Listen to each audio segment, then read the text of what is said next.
Hello and welcome to the tutorial for my Ultimate School-Based Therapy Attendance and Progress Log. This is a tool that I have developed over several years of school-based practice, just trying to fine-tune how to take attendance and track progress for students in the most streamlined, effective way possible to save myself time and also the headache of data tracking, which can truly be a headache if anybody has experienced that before. So, this form is very straightforward. I promise it seems like a lot, but it is not a lot. I'm going to give you a how-to step-by-step tutorial walkthrough that will hopefully allow you to kind of see what's going on without any difficulty. So first things first, you see the form. You are going to want to copy this template for every student on your caseload. This is an individualized form, meaning every student will have their own because every student has their own goals and every student has their own attendance log, correct? So first things first, I want you to go through here and make sure that this works for you and for your specific needs, the gist of the form. For example, if you want to go ahead and input the school year into this blank, do it because that is going to save you time in the long run when you copy this form every single time. That's already going to auto-populate. You might not want to do the same for name because that's going to be different for every student. But if you have something that's going to be the same for every student on your caseload, go ahead and kind of fill out this template according to that. For example, maybe you don't start school until August, the second week of August. So you're going to click an S, which is the code for no school on attendance, and every single student that is going to copy over onto their template. Maybe your last week of school, is the second week of June. So again, no school. You could fill out the rest of those if I wanted to, but you get the gist of it. Anything here is going to copy over to the other forms. All right, so go ahead and customize this template how you would need. Each of these are a drop-down, as I'm sure you're well aware. There are codes for attendance that are already listed here.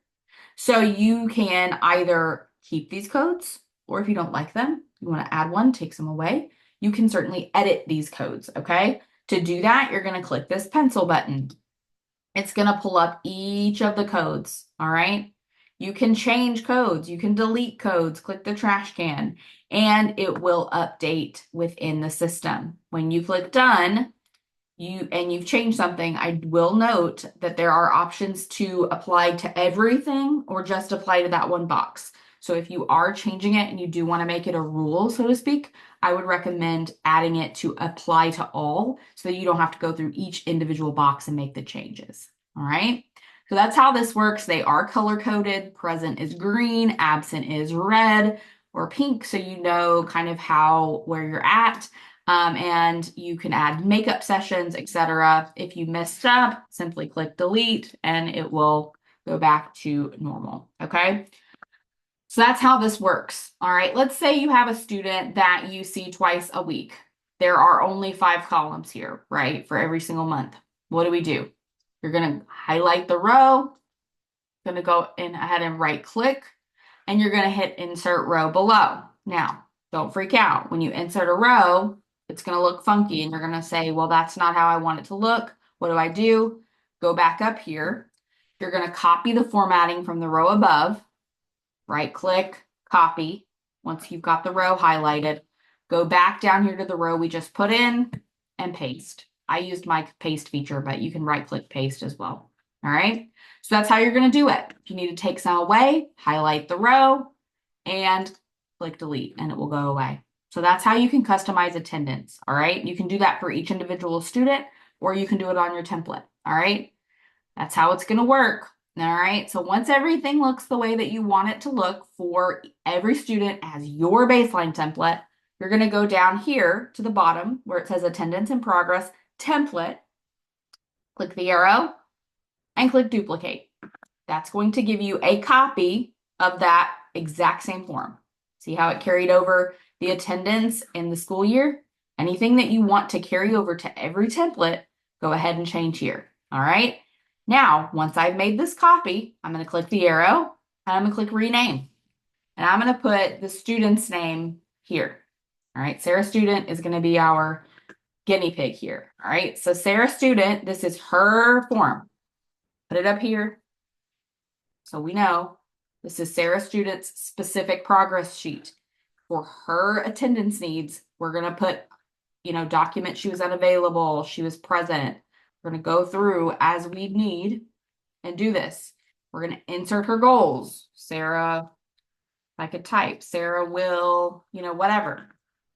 When it was initiated, when it was completed, we can track our data. So for here, we're just going to use percentages. All right. So let's actually put in a simple goal. Sarah will copy her uppercase alphabet with 80% accuracy. All right. We're just going to go basic here. Then let's say in August, she was 30%. Don't have a percent, just type 30. Boom. The graph is going to auto-populate. 35%. Say she went back down to 25%. It's going to give you those data points automatically on the graph as you go. Okay. So you can enter those percentages and you will automatically get data points. Here, that's just a space for notes on that goal. Let's say we're giving her moderate prompts. That's going to be helpful information just to put there for yourself or anyone else that you might be sharing with. And then you can check what you plan to do at the end of the IEP cycle. Did she master the goal? Did we need to revise it, or are we going to just discontinue it and move on? There is space for 6 goals. All right. If you have more goals that you need, then you're probably your best bet is just going to be to duplicate this sheet and do Sarah Student 2, where you can go ahead and have more space for goals. But there is space for 6 goals per sheet. All right, that's what you can input information towards. And then at the bottom, we can input her present level. So this is information that will go into her IEP. And, we can talk about Sarah made good progress toward, whatever you want to say. Again, having trouble typing here. But that's what that's going to do. Just input that information there and you should be good to go. Then, if I want to share this with the parent, say, or with, admin, whoever, I'm going to click print and it's going to show up nicely all on one sheet. All right. So we can see this information and it's going to print out in a way that we can see visually and see this well. That's why it's formatted the way that it is. There's kind of a blank space over here. It's so that it will all print on one page. So this is the basics of the template. Let's say we want to make another copy, go back over here, duplicate, and rename. Now this one's Ronnie. Okay. So again, we're going to go back through. It doesn't have Sarah's information because we didn't copy Sarah's. We copied the template. And now we can add Ronnie's information and track his goals. Once we have a lot of students down here, it's going to get crowded. There's going to be, a full bar. So if we want an easier way to see this and sort this, we can click these 3 lines and it's going to pull all of them up in a vertical format where we can actually see what we've got going on. So this is the basics of the Ultimate School-Based Therapy Attendance and Progress Log. Hope this has been helpful as far as data entry and that sort of thing. I hope this information will help you as you are learning how to use it, and that it will be beneficial for you and your practice. Thank you so much for watching.